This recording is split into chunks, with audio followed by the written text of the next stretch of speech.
Salam, selamat pagi. Kita akan mendengarkan firman Tuhan di pagi hari ini yang menjadi kekuatan di dalam iman percaya kita. Tapi sebelumnya kita berdoa. Kami bersyukur untuk anugerah yang Kau nyatakan dalam hidup kami. Sepanjang hari-hari yang kami lalui, Tuhan amat baik menyertai memelihara kami, bahkan selalu mengingatkan kami supaya kami bersekutu dengan Engkau. Secara khusus Bapa, firman yang boleh kami dengarkan di pagi hari ini, biarlah firman ini menjadi kekuatan di dalam hidup kami untuk menambahkan iman percaya kami, sehingga kami semakin tangguh untuk menjalani hari-hari kami. Di dalam nama Yesus kami berdoa. Amin. Pembacaan firman Tuhan di pagi hari ini yaitu dari kitab 1 Samuel 12 ayat 22, demikian firman Tuhan, sebab Tuhan tidak akan membuang umat-Nya, sebab namanya yang besar. Bukankah Tuhan telah berkenan untuk membuat kamu menjadi umat-Nya? Demikian firman Tuhan. Firman ini yang barusan kita baca adalah pidato dari Samuel, di mana dia menceritakan bagaimana rakyat itu memberontak dan melakukan dosa, terutama dalam meminta seorang raja atas mereka, seperti bangsa-bangsa di sekitarnya. Dia memerintahkan mereka untuk berdiri dan menyaksikan kesaksian Allah terhadap mereka. Bagaimana Tuhan melawat mereka, memelihara mereka, menyertai mereka, dan bahkan menjaga mereka. Itulah sebabnya dikatakan oleh Samuel, maka seluruh rakyat merasa takut kepada Tuhan dan kepada Samuel. Semua orang berkata kepada Samuel, berdoalah kepada Tuhan Allahmu untuk hamba-hambamu ini, agar kami tidak mati, karena di antara semua dosa kami yang lain, kami telah menambahkan kejahatan meminta seorang raja. Dari sana kita lihat bahwa bangsa itu menyadari kejahatannya, dosanya di hadapan Allah. Tetapi mereka meminta supaya Samuel mengatakan kepada Allah supaya Allah mengutus seorang pemimpin kepada mereka, pemimpin duniawi. Mereka merasa bahwa pemeliharaan Allah kurang kepada mereka. Itu sebabnya mereka meminta. Tetapi dikatakan tadi bahwa Samuel mengingatkan melalui nas ini, Tuhan tidak akan membuang umat-Nya. Bahkan dikatakan, sebab namanya yang besar.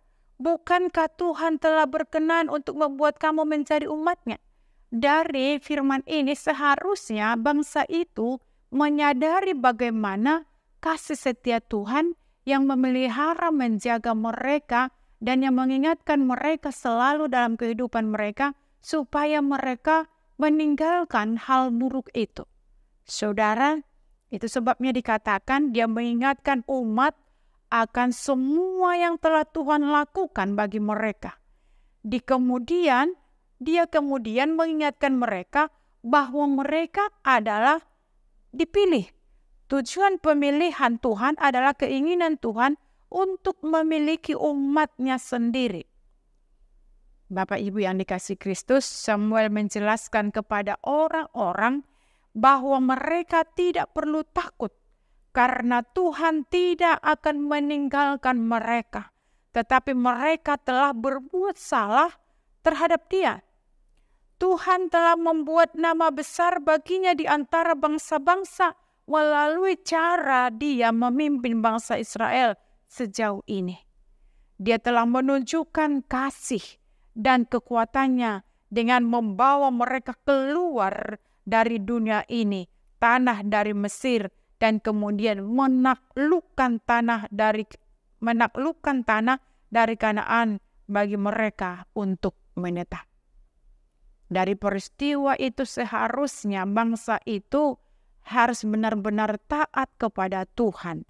Mereka tidak memberontak dan tidak melakukan kejahatan. Tetapi ternyata bangsa itu tidak sadar diri.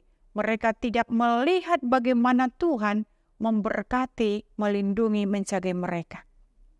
Itu sebabnya kita lihat Tuhan telah mengambil tanggung jawab untuk berkumpul di Israel.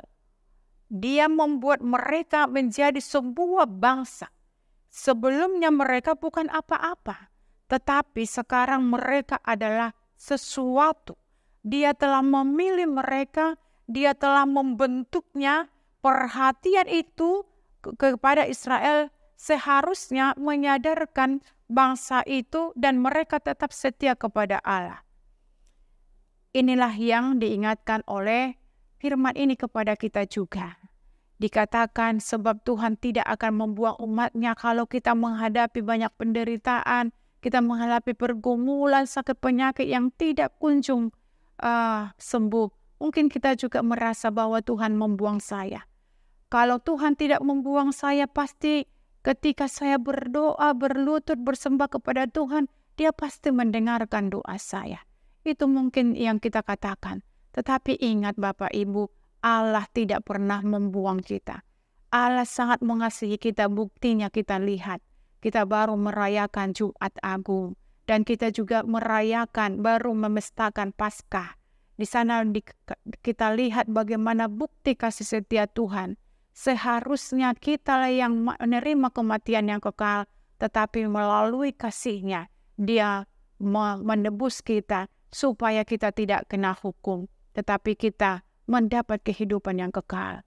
Kematian Yesus Kristus di kayu salib bukti nyata bahwa kasih Tuhan itu di tengah-tengah kehidupan kita. Dia tetap melindungi kita supaya kita selamat. Kehidupan yang kekal itu supaya kebahagiaan itu menjadi milik kita. Itulah kerinduan Tuhan dalam hidup kita.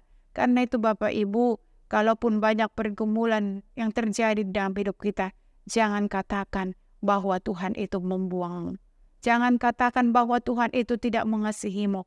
Bahkan dikatakan tadi di sini, sebab namanya yang besar. Bukankah Tuhan telah berkenan untuk membuat kamu menjadi umat-Nya? Itulah bukti kasih-Nya. Dia mengangkat kita, memilih kita, bukan karena kepintaran, kebijaksanaan kita, tapi Tuhan memilih kita dari seluruh keterbelakangan kita menjadi umat pilihan-Nya, imamat yang menrajani. Karena itulah kita harus buktikan dalam kehidupan kita, tetap setia kepada Tuhan, bahwa Tuhan itu tidak pernah membuang kita, tetapi Tuhan terus melawat kita, menjaga kita, memelihara kita. Kalau ada pergumulan kita, biarlah pergumulan itu yang membuat kita semakin dekat kepada Tuhan, bersyukur kepada Tuhan, supaya melalui itulah kita tetap mengaminkan, meyakini bahwa lawatan Tuhan itu nyata dalam hidup kita. Amin, kita berdoa. Terima kasih Tuhan buat firman yang boleh kami dengarkan di pagi hari ini. Biarlah firman ini yang menguatkan iman kami. Walaupun kami melakukan kejahatan dalam hidup kami, tetapi Tuhan terus mengingatkan kami. Bahkan Tuhan tidak pernah membuang kami karena kejahatan kami. Tuhan selalu menunggu kami supaya kami memperoleh kehidupan yang kekal. Itulah kasih-Mu Tuhan. Ketika kami merasakan lawatan kasih-Mu itu, biarlah kami juga Tuhan mengasihi orang lain juga seperti diri kami. Terima kasih Tuhan, dan Engkau juga menginginkan kami menjadi bangsa yang besar, menjadi orang yang selalu bersaksi dalam hidup kami ini. Karena itu Tuhan Yesus melalui Roh Kudus-Mu mampukan kami untuk menjadi alat-Mu. Di dalam nama Yesus Kristus kami berdoa. Amin. Terimalah anugerah Tuhan. Anugerah Tuhan kita Yesus Kristus dan pengasihan daripada Allah Bapa dan persekutuan Roh Kudus menyertai kamu sekalian. Amin. Salam, selamat pagi.